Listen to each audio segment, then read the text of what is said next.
Hi, hello, and welcome. I'm definitely not Vlad, and you're watching the All Tanks, All Tens Mega Series, where we take every tank spec from character creation to all tens done in The War Within Season 3. This is the last episode of Prot Paladin, where Dadstash the Beloved will be hitting all tens done. We've already hit 2.5k from the last 10 that we did, which I believe was the streets that we did, and now we have Gambit left as our final run. So I'm going to start looking for that, but while I'm looking for a Gambit to do, what I'm going to talk about is the upcoming stream for leveling the Prot Warrior. Usually I have a poll determining what tank I'm going to play next, but there's only Prot Warrior left. That's the only thing we have left before we're done with all tanks, all tens. So I'm going to be leveling a Prot Warrior tomorrow, because the series is from character creation to all tens done, and I'll be streaming the entire day on both Twitch and YouTube. So if that sounds like fun to you, if you just want to come in and hang out, feel free to do so. Now with that announcement, we seem to have been actually invited into a Gambit. I was going to say, I'll talk to you when we get into a group, but that is right now apparently. I don't know why I'm flying. I'm literally just going to teleport there. Hold on.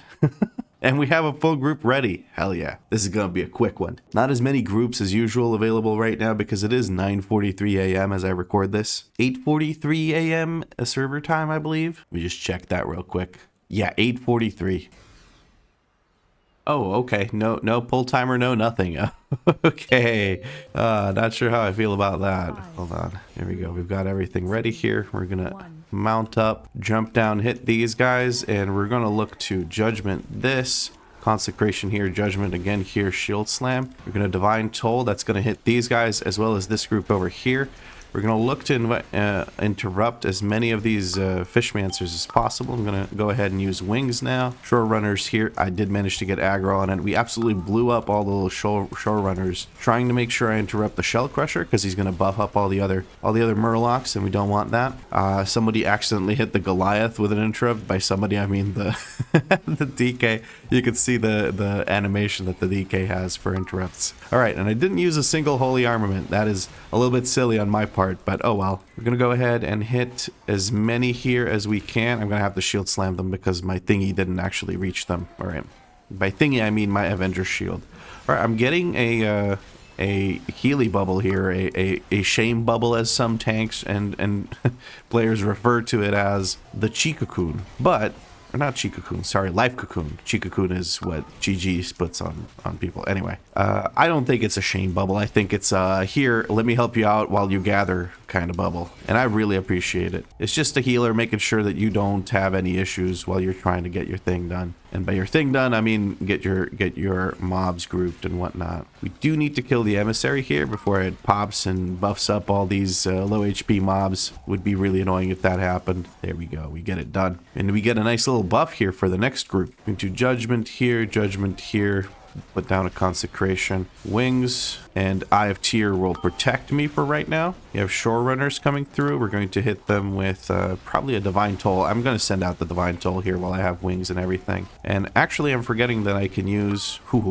Okay. I'm forgetting that I can use... whatchamacallits.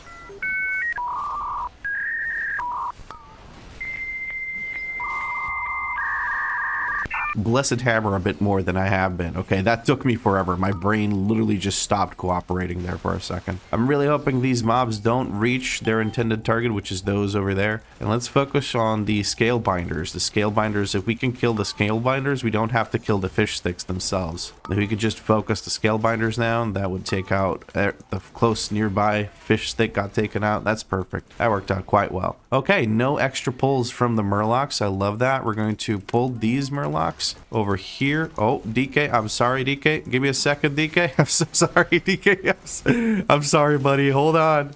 And Divine Toll, and we have aggro. Goodness gracious, that was that took me a second for aggro there. My bad, buddy. My bad. I didn't have many ways to generate threat in AoE there, so I was busy spamming a little hammer so I can build up enough holy power for a shield slam. Or sorry, a shield of the righteous. You know what I mean, though. Keep putting down the consecration. I keep wanting to try and slow down. Oh, beautiful bounce back. Beautiful bounce back by the monkey monk there. Love that. Scalebinder drops his thing. We're gonna... Oh, nice grip. Nice grip. Grip him away from the invigorating thing. And now we have 4 of these guys ready to just... ready to tango, as it were. I'm trying to like hug the side because these will always send the lines out directly towards the tank. So if I keep them to the side where they can only send it like to the side of the room, the center of the room is very safe for all the melee to stay in, and the healer and the ranged and everyone, right? So I may as well make use of that. I did just refresh armaments because we had 2 stacks of the armaments. I should have probably held it for a second longer, because here, if it reaches this line, then it's safe to extend, because you can extend it at 5 seconds and not lose any of those 5 remaining seconds. So I should be extending it then. Now, of course, I have a different armament, so I'm not extending it. I'm just, you know, using a different armament. I'm going to start moving in this direction. Someone should go in there and activate it. Okay, somebody figured it out. They're moving. I was hoping that somebody would do that, but it looks like we activate the boss a little bit later. Maybe I should have ran into the room, but then it risks people pulling the boss. But hey, we get the emissary killed just in time for the boss to start, so that kind of works out. Love that. Let's see, who should be... I guess it doesn't really matter. Honestly, the DK should probably be the one clicking the console because he's the slowest, but I think we're okay. Here's the frontal. We don't want to get hit by that. No reason to. It stays in place. And now let's go ahead and use Divine Toll here to make sure we have aggro. We're going to stun this guy as he finishes his cast. Never mind, the monk had the same idea. I can only stun one though, so there's that. Monk quickly kicks the purifier as well while my Avenger's shield was flying towards it. Okay, a person has already grabbed it and is channeling into it. I found where mine goes. Yoinky yoink. Okay, never mind. That guy got it. Okay. DK takes care of it. Who was up there? Was it the... It was the Warlock. Okay, the Warlock. That makes sense. The ideal sort of person to go and do that is whoever has the least mobility, because everyone else is quicker and can pick up the runes and take them to where they need to go. Hold on, I gotta target this purifier. A blind is gonna go out to stop those casts. A stun goes out on top of that to stop the bolts or whatever it is that they cast, and we're good. Oh my god, this group is kind of pumping the damage big time. But that's kind of what I'm used to at this point with Frost DKs, man. The Frost DKs do so much damage, it's not even funny. Good that LB Ninja will be playing a Frost DK in our collab. That's the plan, at least for right now. It might change, who knows. But for right now, the plan in the collaboration is that he will play a Frost DK and I will play a Holy Priest. It's not set in stone, but that's the current plan. All right, we're going to have to kill this Purifier. I'm going to pick up one of these. Where does that one go? They're channeling. That one goes over here. I'm going to pop it in. Everyone seems to know where their things go. And then we can take care of Hylbrande here and be donezo with this boss fight. Would have been really nice if we could skip that intermission, but there's only so much you can do. And we were really quick about the intermission too, so it doesn't really matter too much. Now the scary part begins for me personally, because I have to survive these guys, the deck hands, because they got hands, not just deck hands. They are very scary. We're going to start things off with a defensive here, make sure that I'm standing on this side so all of them are in front of me so I can block them and parry them as need be. We're going to put focus on one of them, target the other one when it comes to the Tide Sages, so we can interrupt both. Oh, okay, never mind. I didn't interrupt either there because somebody beat me to it. All right, people are kicking, that's good. They're really kind of the only damage that goes out other than the swirly, and the swirly is easy to handle. Let's keep mashing those interrupts into them. All right, let's Eye of Tyr here. I think that will be a good idea. Reduce the damage that's coming in, and we seem to be fine. All right, nice. I should have probably not used my horsey. I should have probably just used the mount to get over here more quickly. And now my plan is to drag this group and this group together. So let's get that going. I have a Divine Toll, and we're going to taunt, and then we're going to Divine Toll. Why? Because that way I can guarantee that I'm in combat with all of them. So don't just Divine Toll one enemy, because that can happen. Divine Toll won't hit enemies that you're not in combat with. We're going to put a stun on someone here, on one of the casters. And I should look for interrupts on whoever I can. Stun is about to run out. We're going to go ahead and use this. We're going to use Eye of Tyr again, a Holy Armament. Let's get those interrupts going. It's very important to interrupt here as much as you can, because that'll make a big difference whether people live or not. Especially if you see that one guy is casting, or two guys are casting at the same party member. You really got to make sure that you interrupt that. Otherwise, that party member might just die. Especially in hierarchies. In 10s, not so much, right? People are pretty beefy, or beefy enough, I should say, to survive that. We have just deck hands. I'm going to move on to the next pull. I was really scared there for a second because I was thought, okay, what if the Avenger's shield jumps to the boss? But it did not, so we're all good. I'm going to put focus on the Circle Tide Sage, and we're going to try and just interrupt both of them as best we can. There we go. As long as those interrupts keep going, we're kind of good. Okay, I'm switching to the emissary to send judgments into it. Keep sending those interrupts into the side sages, and we're good. Okay, nice. Not too scary, manageable. Group's doing so well. The healer is just amazing. Absolutely, like, we're big chilling with this healer, honestly. Good DPS by the healer, too. It's kind of impressive. I'm going to ping here just so people know where I want to go. And the Warlock is moving over. And we're going to get started. My job as the tank here is to move that frontal away. So everyone can stack right here, and whenever I get the frontal, I move the frontal away from the group. That's the plan. So I have the frontal now, we move it away from the group. If there's ads, I point it at the ads. If not, we just point it away from the group so that the group is safe. I'm gonna again take this all the way over here, right at the edge of these flame puddles, and then our Warlock should be standing here with us. Oh no. I was looking at the Warlock, so I was a little bit confused about the positioning on that, but luckily there's no ads for me to murder, so it all worked out. Okay, another frontal on me. This one has ads for it. We're going to do like this. It has ads for it. It sounds like there's like a commercial on TV. This frontal has ads for it. It's very popular. So they're investing into, you know, making it more prolific. I'm going to go over here. I can stand in stuff. I don't really mind. I just can't stand in that frontal because it stuns you for a long time. Emissary needs to be taken care of. Almost did. We almost did, but that's okay.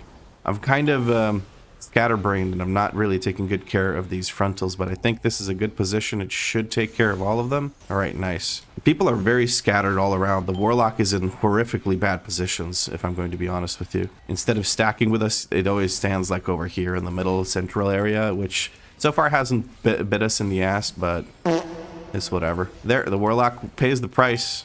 Frontal goes down. We're going to blind these mobs, and then we're going to direct this towards the other mobs that remain. This one is still blinded. We're going to stun it now, and it is time to go back across the room, I think. I think that's what it's time for. I'm going to go ahead. Bro, it's like, is there any CC that can happen to this mob? That would be wonderful. Okay, whatever. It's fine.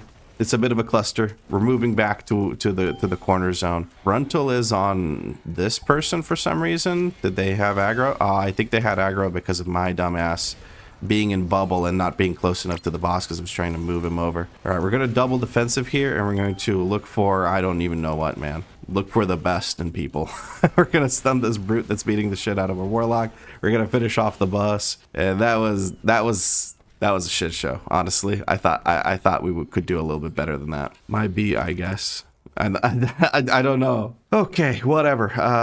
The evoker's curious why he had the thing. And I said, yeah, I got out of rage with Divine Shield like he suggested it might have been. I'm going to Divine Toll again to interrupt the Ritualist, keep the Ritualist interrupted. We want to get the Starseer far away from the rest of these mobs so we don't have any issues with the Wandering Pulsar. Put the focus on Ritualist so when he casts his thing we can take care of it. And I'm moving things over to the Pulsar because I want them to be... I want the Pulsar to be dead immediately. So even if people are just AoEing, they can still do that. The issue is we have a Destruction Warlock, and the Destruction Warlock's Rains of Fire usually aren't on top of the thing. But that's okay. It's only a slight DPS loss. Okay. Okay, here we go. Nice. So we have a very good patrol here that we don't have to worry about too much. And what I mean by that is the patrol isn't close. Like sometimes it's right here between these mobs, and then it can be really, really scary to pull things together. Unstable Rift here. People are interrupting. That's beautiful. And we have the Pulsar. I'm just going to hope that people switch to it so that I can keep things in this Warlock's AoE. People are not really switching to it. All right, let's off heal here as much as we can. Bolts are going out. I'm going to try and kick some. I don't think I did it quick enough to do so. That's all right. We have an interrupt for this bolt. There's an unstable rift. We have a Avenger's Shield, and we have a stun for this one. I'm going to Avenger's Shield when it starts casting again. There we go. There's a Pulsar up now. I'm going to move the mobs back on top of the Pulsar just to make sure that we can cleave things. And now we go back to where the Warlock had his thing. I mean, it's not, I don't know. Is this enough mobs for Rain of Fire? I don't even know. But whatever the case may be, we're going to try and help the Warlock out. We want to kill the Starseer instead of dragging into next because it might put down a Pulsar and just be really annoying to deal with. All right, we're going to put down our Consecration here. Let's send out a Divine Toll now. Put a focus on the Ritualist. In fact, I'm going to target the Ritualist specifically so I can just make sure that all of my interrupts go into it. when it comes to Avenger's Shield. Again, Rain of Fire is here. I kind of don't care anymore. It's 4 mobs for Rain of Fire. It's not that big a deal, I don't think. So we're just going to move on to where the Pulsar is. I feel like that's much more important because that thing pulses for a lot of damage. Anyway, just about done with this Starseer. He's going to put down another Pulsar in 5 seconds. I don't think we can kill him that quickly. I think people are also holding their DPS for the boss, which makes sense. Going to move on top of the Pulsar again as best we can. We want to kill the Pulsar as quickly as possible. We're going to send out some off heals here because I have some stored up, and that is the Pulsar dead, and I have a little bit more off heals. And let's get started. So we're going to pull the boss into this nook here so that when the mobs spawn in, the assassins or whatever, they all spawn right on top of the boss. And they're all already stacked. We don't have to wait for them to move over to us or anything like that, which is quite nice in my opinion. I'm going to use the Divine Toll to make sure that I have aggro on them. And then when they teleport away, oh, they're not even going to teleport away. They're just dead instantly. Wow, the group was ready to pop them like whatever. So our healer is usually the one that handles the this being soaked, because usually the healer is the one that has the ability to sort of measure out their HPS output. And we soak the last one. Usually most of the time. People let the last one just pop on its own because all it does is the same thing as if you soaked it. So people just let that go on its own. All right, we don't have Divine Toll, but what I can do is I can throw a shield at one of them and Judgment the other, and we're good. There we go. Simple as. One kick goes out, one ranged kick, and then we're going to look for an interrupt like so. I'll keep things grouped. We have Rain of Fire coming in again. Is Rain of Fire really good on this like target count? Is that a thing? How does that really work? We have our intermission here. I'm going to go ahead and stand over here. There's not much reason for me to keep hitting the boss. He doesn't really take damage until the intermission thing is over. We're repositioning to make sure the lines go through the orbs, not to the orbs. That's a very important distinction. If you just stand on top of the center of the orb, you will not actually pop it, or whatever you want to call that. So it is important that you make sure that the line that goes to you or from you actually does go through the orb in its entirety, so that it pops it. That's just how the mechanic works. All right, we're gonna get the collapsing star. It's going to be relatively close. I think the healer should be able to heal all of us from this position and this distance. I think it works out. Here we go. We're getting pops again from the Warlock. The Warlock is doing a really funny thing where he's standing really far in the distance and popping it from that side. But at least he's getting it done. That's really nice of a ranged DPS. I'm going to give them the shield that I can from my armaments. And this should be the second one of these that gets popped, which means that soon we're going to go back to the middle and we have the intermission. All right. You should pop the emissary. I'm pinging the emissary so people notice it. Okay, Monk's moving over here. I just got to make sure that all these are popped. They are popped. Emissary pops as well and buffs up the boss, but it was just a really bad time for the emissary to go out, and that's one of the reasons why I think 12s might be easier sometimes, because like you don't have to deal with these bullshit affixes proccing at the absolute worst possible time. All right, well, we have a relocation into a collapsing star. Okay, and then it's going to be energy fragmentation. I'm a little bit worried for the Warlock. We're going to give the Warlock the thingy with the stuff, spell warding, so the Warlock can just keep doing what they need to do and not worry about getting hit by these. He's now run out of spell warding, so we have to maybe look for some off heals in case he gets hit by something, but that did not happen. Very nice. We're going to use a big defensive and just keep standing in this because I just don't care enough. And that should be it. Look at that. All right. Power overwhelming is the intermission. I don't think we get to kill before the intermission, but at least there's no more affix. I'm going to go as far as possible because I have enough movement speed to do so. Nice. We take care of all of it. Relocation goes out. Energy fragmentation in 4 seconds. I'm trying to move the boss away as far as I can. And that should be the boss dead here in just a moment. And we secure a very strong, very respectable 2-star in this Gambit. Only one death happened, which was the Warlock in the second boss, which I will take as my responsibility because I don't think I played that boss as well as I could have.